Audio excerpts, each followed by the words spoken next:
इस ग्रंथ के नाम से ही स्पष्ट है, श्री राधा रस सुधा निधि। सुधा कहते हैं अमृत को, निधि कहते हैं समुद्र को। तो ये ग्रंथ क्या है, नाम से ही स्पष्ट हो रहा है, ये श्री राधा रानी के अमृत रस का सिंधु है। यह ग्रंथ श्री प्रिया जी के प्रेम रस की निधि है, सुधा की निधि है, अमृत की निधि है। तो ये ग्रंथ तो प्रिया जी के प्रेम से लबालब भरा है। इसमें यत्किंचित अवगाहन भी हमको करना है, लेकिन अपनी बात हम कहें, आपकी नहीं, अपनी बात कहें। तो जब हम अपनी ओर देखते हैं तो बिल्कुल सत्यता से इस बात को बोल रहे हैं, कोई अतिशयोक्ति नहीं है। अपनी ओर देखते हैं तो इन रस ग्रंथों के लिए अपने को सर्वथा अयोग्य पाते हैं, सर्वथा अयोग्य पाते हैं। कोई साधन नहीं, कोई योग्यता नहीं, कोई पात्रता नहीं कि इन रस ग्रंथों की चर्चा हो सके। आप सब पात्र हो सकते हैं, आप सबको प्रणाम है, पर अपनी ओर देखते हैं तो इन रस ग्रंथों की किंचित पात्रता भी नहीं है। ऐसे समझ लीजिए कि एक भिखारी बाजार से निकला जा रहा था और रास्ते में एक डायमंड का शोरूम पड़ा। अब उसमें बड़े बड़े हीरे के बहुमूल्य हार लगे थे, बड़े बड़े हीरे के आभूषण उसमें सजाए गए थे। और एक कोई भिक्षुक, एक कोई निर्धन बाहर से उस दुकान को देख रहा था, उस शोरूम में लगे हुए आभूषणों को देख रहा था। कुछ लोग अंदर भी थे जो खरीद रहे थे। अब हीरे का हार कोई 10, 20, 50 रुपया में तो आ नहीं जाएगा, 10, 20 हजार में भी नहीं आएगा। हीरे के हार खरीदने के लिए तो बहुत धन चाहिए। अब एक भिखारी जिसका रोटी पानी का इंतजाम न हो रहा हो, जिसको 2 समय का भोजन भी दुर्लभ हो, वो हीरे के हार खरीदने का, पाने का क्या प्रयास करे और क्या कर सकता है। लेकिन ऐसा समझिए कि जैसे एक भिक्षुक ने हीरे के व्यापारी के यहाँ लगे हुए हीरे के हार को देखा और उसको देख करके वो हीरे के हार को पाने की ललक उसके मन में पैदा हो गई। अब चमक तो बहुत थी हीरे के हार की, उस हीरे के हार को देख करके पाने की ललक उसमें पैदा हो गई। अब कैसे करे, योग्यता तो है नहीं, उतनी व्यवस्था ही उसके पास नहीं है। जो दाल रोटी की व्यवस्था न कर सके वो हीरे का हार क्या खरीदेगा। तो उसके मन में, उसको पता है कि मैं किसी भी तरह नहीं खरीद सकता, लेकिन उसके मन में लोभ पैदा हो गया और वो प्रतिदिन वहां जाके खड़ा हो जाता है बाहर और दूर से उस हीरे के प्रतिष्ठान को देखता है, उसमें जो दिव्य आभूषण लगे हैं उनको देखता है और मन में लालसा करता है कि क्या कभी मुझे भी हीरे का आभूषण मिल सकता है। तो वो लालसा ही कर सकता है और तो क्या कर सकता है। योग्यता तो है नहीं। तो हमारी स्थिति कुछ ऐसी ही है जैसे एक निर्धन व्यक्ति किसी दूर से हीरे के हार को देखे। उस हीरे के शोरूम को मान लीजिए वृंदावन, और उस प्रतिष्ठान में जो हीरे के आभूषण लगे हैं वही है राधा गोविंद का निर्मल भाव, वही है राधा गोविंद का निर्मल प्रेम, वही है प्रिया जी के भाव, वही है श्याम सुंदर के भाव।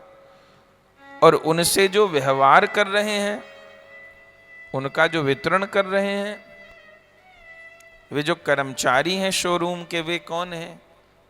वही हैं आचार्य लोग।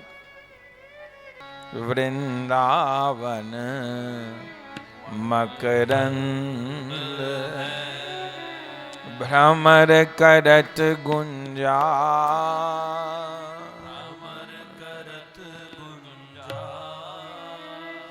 दुल्हिन राधा लाडली, दुल्हा नंद।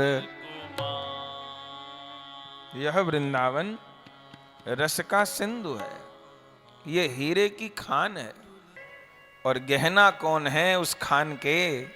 नंद भवन को भूषण। नंद भवन के भूषण तो श्याम सुंदर है। वृषभानु भवन की भूषण तो प्रिया जी हैं, और निकुंज मंदिर के आभूषण तो प्रिया प्रियतम है।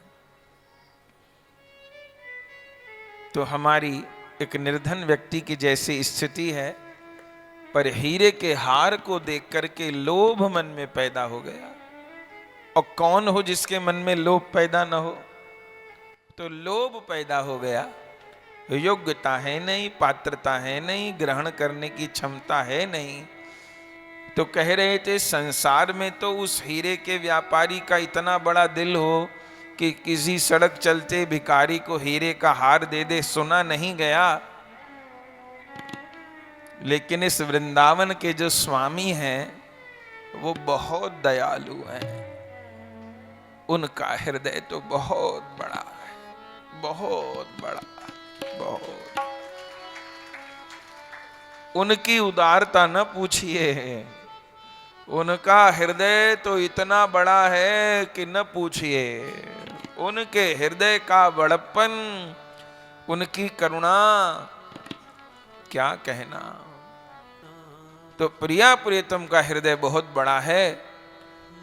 तो भिखारी पर दया आ जाना और अयोग्य होते हुए भी भिखारी को वो वस्तु दे देना।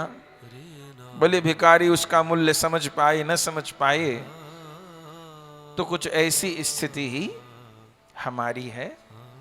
तो साधन, योग्यता, पात्रता नहीं है, लेकिन गुरु लोग इतने दयालु हैं, आचार्य लोग इतने दयालु हैं, महाप्रभु जी इतने दयालु हैं, जुगल किशोर इतने दयालु हैं कि पात्र अपात्र तो देखते नहीं। तो इसी नियत से, इसी भावना से हम लोगों को ग्रंथ का स्पर्श करना है।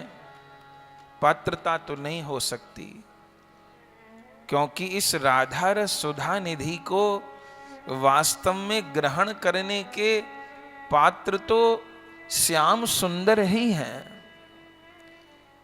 कृष्ण रस सुधा निधि को धारण करने की पात्रता प्रिया जी में ही है।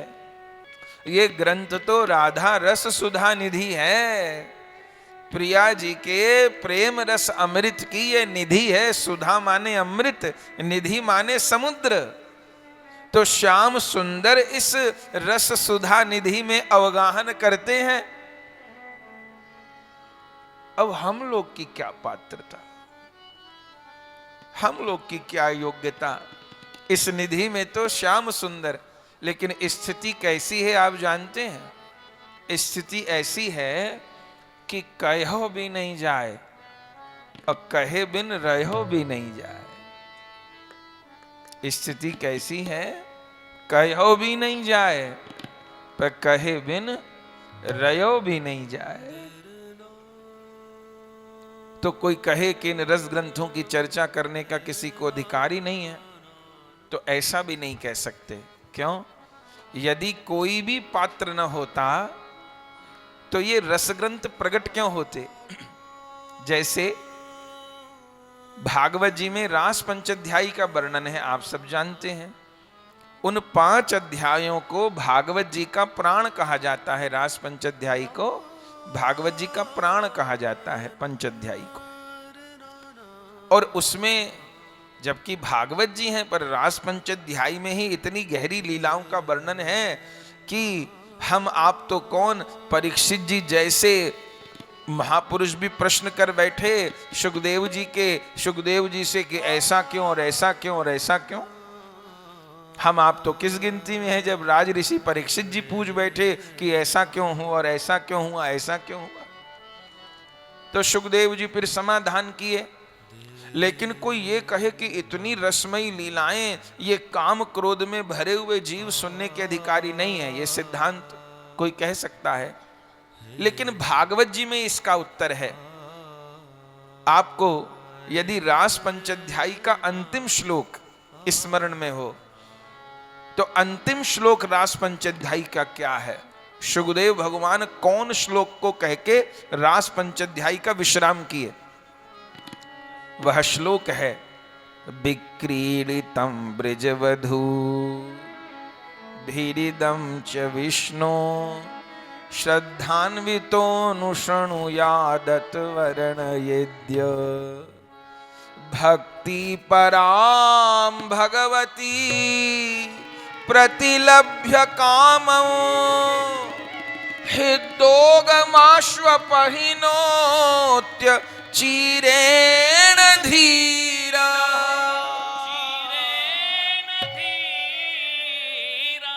भक्ति परां भगवती प्रतिलभ्य कामं हृदोगमाश्वपहिनोत्य चीरेण धीरा। अर्थ समझे?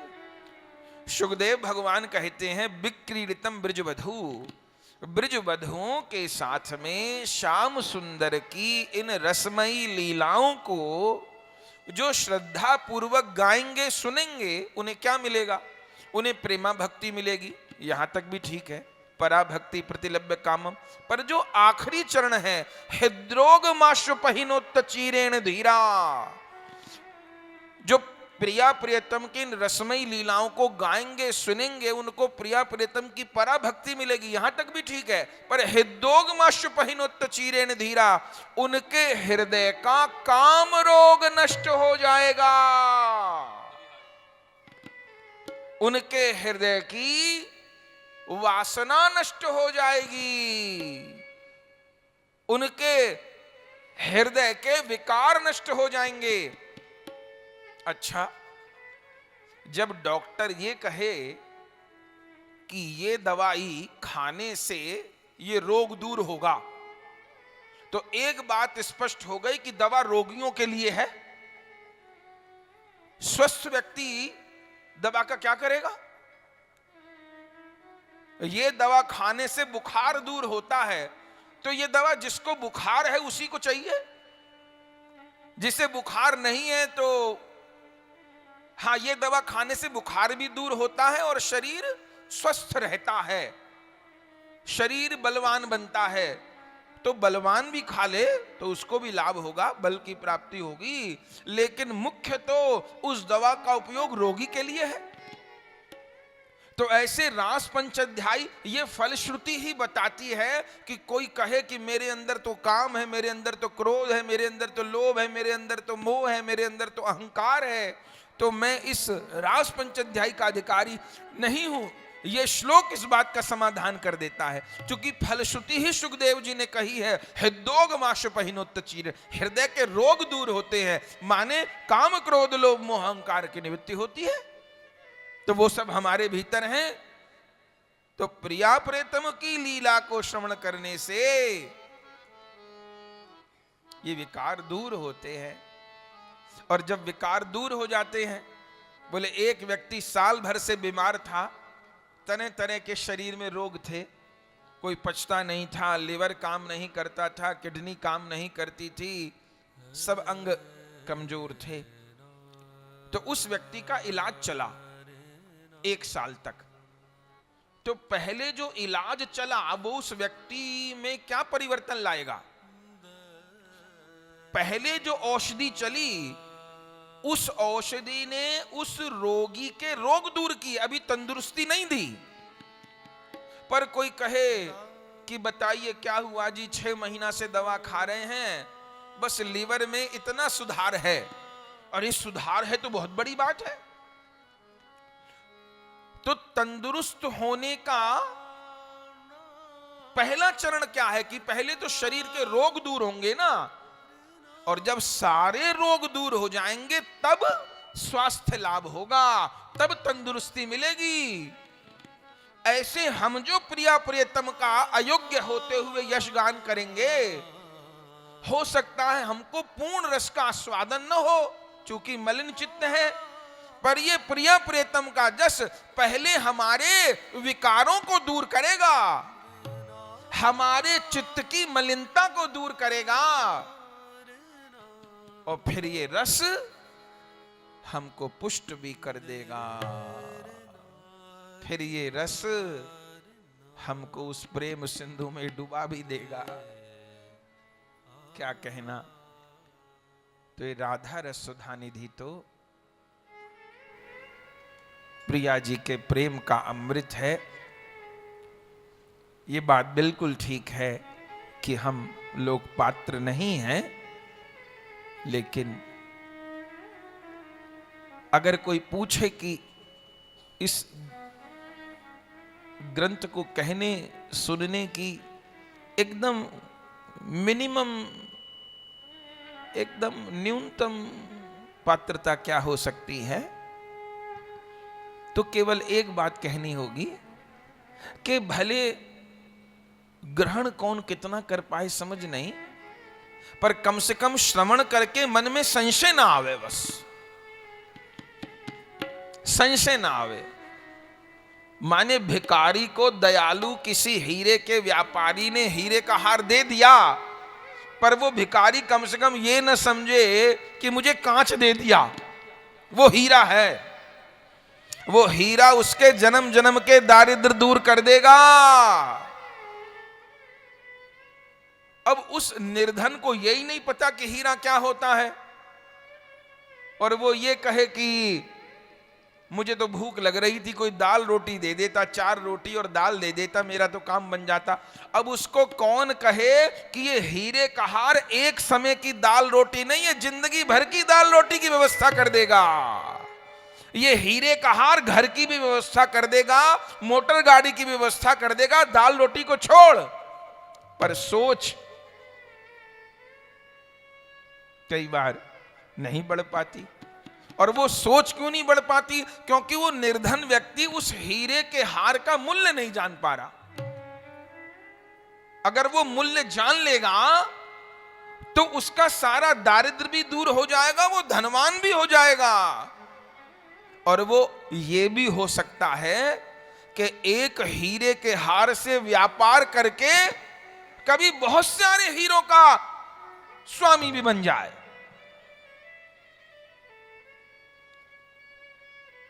तो निर्धन व्यक्ति की पात्रता नहीं थी, दयालु ने दे दिया हीरे का हार। पर अब इतना चाहिए कि हीरे के हार के महत्व को तो समझे, ये ना कहे कि जी मुझे तो दाल रोटी चाहिए थी, भूख लग रही थी। अरे ये हीरे का हार जन्म जन्म की भूख दूर कर देगा। तो किस चक्कर में है प्यारे? कभी कभी हम लोगों की यही स्थिति हो जाती है। हम लोगों को गुरु लोग कृपा करके वो हीरे माणिक का हार दे देते हैं, और मेरे जैसे जीव संसार के रोने रोते रहते हैं। तो बस उस हार को ग्रहण करने की पात्रता नहीं है। वो तो दयालु ने दे दिया, बस मूल्य तो समझें। आप मूल्य तो समझें तो ऐसा यह रस ग्रंथ जो आचार्य श्रीपाद ने हम सबको प्रदान किया है,